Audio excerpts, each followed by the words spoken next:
Bom dia, pessoal. A aula de hoje é a continuação do sistema urinário. Relembrando, a parte renal, né? Essa parte externa é o córtex. Em tudo que tiver córtex é justamente essa parte externa, como eu mostrei um exemplo do cérebro, que tem aquele córtex cerebral, essa parte externa, essa camada externa do rim. A medula renal, a parte interna, como se fosse uma laranja. A laranja tem aquela casca, é como se fosse o córtex da laranja, e aquela parte interna é a parte da medula da laranja. Do mesmo jeito, o rim, esse córtex por fora, a medula por dentro. Cada rim, ele tem cerca de milhões de néfrons, certo?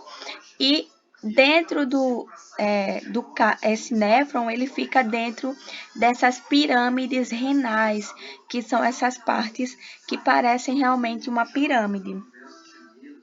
Como tem aqui nessa imagem real. Aqui, essa parte mais escura são as pirâmides renais. O rim também é constituído por cálices, são chamados de cálices essas partes que se juntam à pirâmide. Isso aqui que está próximo à pirâmide é o cálice menor, e essa parte maior aqui dentro é o cálice maior. O cálice menor está próximo à pirâmide e o cálice maior está um pouco mais longe da pirâmide, que é essa parte aqui. Além disso, os rins vão ter a sua artéria renal, né, por onde levam o sangue, que vai ser filtrado, e a sua veia renal, por onde traz o sangue que já foi utilizado. Esse sangue que chegou da artéria vai ser utilizado aqui dentro e vai ser excretado pela artéria renal para que seja removido todas as impurezas. Tem o ureter, que já começa aqui dentro do rim, né? Esse ureter vai sair a urina pronta por aqui, pelos esses cálices, e vai entrar no ureter e ser encaminhado para a bexiga. Dentro de cada pirâmide vão ter milhões de néfrons, que são esses túbulos por onde vai passar o sangue e vai ocorrer a drenagem e produção da urina. A formação da urina, como eu falei, ela é feita no néfron. Vai ter essa artéria, essa veia, a artéria vai trazer esse sangue que precisa ser drenado. Todas as células do corpo trabalharam com esse sangue e foi liberado nesse sangue aquelas excretas nitrogenadas como amônia, ureia, tudo isso está sendo trazido aqui por essa artéria renal, que vai entrar aqui o sangue e ele que vai ser reabsorvido e vai ser realizada a absorção para a retirada dessas excretas ou também daquilo que tem em excesso. Então, vai entrar o sangue aqui. Essa parte do néfron é chamada de glomérulo, que é um conjunto de microartérias, arteríolas, que vai trazer esse sangue. Nesse sangue vai ter várias impurezas, né? Várias excretas nitrogenadas, vai ter excesso de água e vai ser conduzido o sangue por esses túbulos. E cada parte desse túbulo é responsável por absorver ou excretar algum elemento. Então, vai ter essa cápsula, esse glomérulo, que é o conjunto de arteríolas dos rins, a cápsula de Bowman, que é essa cápsulazinha amarela que é como se fosse, ela está próxima a essas arteríolas, a esse glomérulo. E o líquido, o sangue, vai passando por essa cápsula, por esses túbulos em amarelo. Então, vai receber o sangue, depois do sangue vai ser reabsorvido O2, né, a água que tem nele. Depois vai passando por essas cápsulas, aqui é chamado de alça de Hemling. Nessa alça de Hemling é responsável por reabsorver o sódio que tiver nesse sangue, nesse líquido, e o H2O, né, que é a água. Depois, quando ele sobe, vai ser o túbulo contorcido distal, que é nessa parte, distal porque está longe da raiz, e o túbulo contorcido proximal, que é esse próximo ao glomérulo. Proximal, próximo ao glomérulo, e túbulo contorcido distal, próximo, longe do glomérulo, desculpa, e próximo deste ramo, próximo do ureter. Então, por onde vai passando a urina, como eu falei, vai passando o sangue, desculpa, até a formação da urina. Quando sair aqui, a urina já está formada. Então, o sangue passa, reabsorve sódio e nessa parte da alça de Hemling vai reabsorver água e sódio, certo? E vai para o nosso organismo e fica só aquele conteúdo com menos água e menos sódio. Quando passa aqui, a porção, nesse túbulo contorcido distal, é onde se absorve mais uma quantidade maior de água.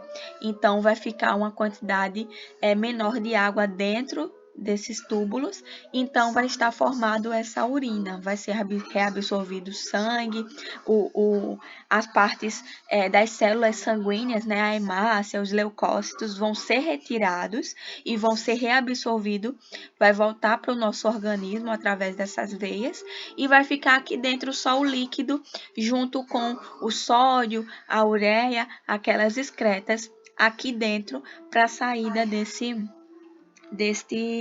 desse conteúdo que vai ser a urina. Então, aqui dentro vai ter apenas o sódio, o sódio que está em excesso, o potássio que está em excesso, a amônia, a ureia. Então, vai ficar aqui neste túbulo final só essas excretas nitrogenadas e a água, formando assim a urina. Então, passou-se por aqui o sangue completo, foi reabsorvido tudo aquilo que é do sangue, né? Todas aquelas células sanguíneas, é reabsorvido a água para que não escorra, não forme na urina toda a água, né, do nosso corpo. Tem que ser reabsorvido um pouco de água, tem que ser reabsorvido para o nosso corpo também um pouco de sódio, a gente tem que ter um pouco de sódio no nosso organismo, também de potássio, e o resto que está em excesso vai ser formada a urina. Então, a produção de urina acontece no rins, em estruturas microscópicas, que são chamadas de néfron. O sangue chega pela artéria renal, que possui diversas ramificações. Quando o sangue passa pela arteríola eferente, que são essas arteríolas, é conduzido para a rede de capilares, o glomérulo, que é essa parte que é levada ao sangue. Lá, um filtrado do sangue é absorvido para o interior da estrutura, então só uma parte aqui tinha sangue, só uma parte disso vai ser encaminhado aqui para dentro dos túbulos. Então, o restante do sangue que não foi absorvido vai ser liberado de volta para o nosso corpo. O filtrado percorre o longo das estruturas, né? Percorre tudo isso. E ao passar pelos túbulos, contorcido proximal, que é esta parte, o sangue reabsorve o filtrado da água e algumas substâncias que não devem ser eliminadas da urina. Então, aquilo que a gente precisa vai ser reabsorvido nesse local, no túbulo contorcido proximal. Então, vai voltar para o nosso sangue aquilo que a gente precisa. Em seguida, o filtrado vai passar pela alça de Hemling, a alça descendente e a alça ascendente. porção ascendente e descendente, mais a água e outras substâncias que não podem ser desperdiçadas. Quando o filtrado chega a esse túbulo contorcido distal, alguns íons como sódio, potássio, eles vão ser reabsorvidos para o sangue, porque a gente precisa deles novamente. E aí a urina vai ser formada e vai ser encaminhada para a pelve renal, ureter e bexiga. Então aqui a pelve renal é toda essa parte. Aqui é a pelve renal e aqui abaixo é o ureter. Então, aqui o sangue chega, vai ser encaminhado só uma parte desse sangue para dentro dos túbulos. Nessa parte do túbulo contorcido proximal, ele vai ser vai deixar o nosso corpo reabsorver algumas substâncias e vai liberar o restante para a alça de Henle. Na alça de Henle vai filtrar algumas outras substâncias e vai ser liberado para o túbulo contorcido. No túbulo contorcido vai reabsorver novamente algumas substâncias e também a água, e aqui a urina já estará formada. Nos ureteres, essa urina vai ser lançada para os ureteres, que são 2 túbulos que vão levar a urina, né? Ele vai ter cerca de 6 milímetros e 25 a 30 centímetros de comprimento. Todo o nosso corpo que tem músculo liso é para a função de manter aquela onda peristáltica que eu mostrei para vocês, que é aquele movimento de levar substâncias para outro local. Então, no ureter também tem essas ondas peristálticas que vão movendo a urina até a bexiga, por justamente ter essas camadas de tecido, ela vai ter esse movimento peristáltico. Na bexiga, essa bexiga vai ter a função de armazenar temporariamente a urina. Ela vai estar próximo à sínfise púbica, que é aquele ossinho que fica próximo ao púbis, e ele vai estar no inferior ao peritônio, vai estar abaixo da parte do peritônio, que é a camada que reveste as vísceras. Vai estar também na parte adiante do reto, vai estar inferior ao peritônio, né, abaixo das vísceras, e próximo ao reto. A uretra, por sua vez, é um tubo. O ureter tem 2, mas a uretra vai ter só uma. O tamanho da uretra no homem vai ser delimitado pelo tamanho do pênis, né? Vai de acordo com o tamanho do pênis.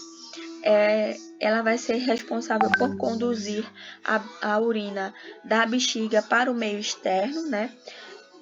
Como eu falei, no homem vai depender do tamanho do pênis, vai ser de acordo entre 9 até 20 centímetros, dependendo desse tamanho. Na mulher, vai ter cerca de até 6 centímetros, não vai ultrapassar de 6, geralmente entre 4 e 5. Apenas.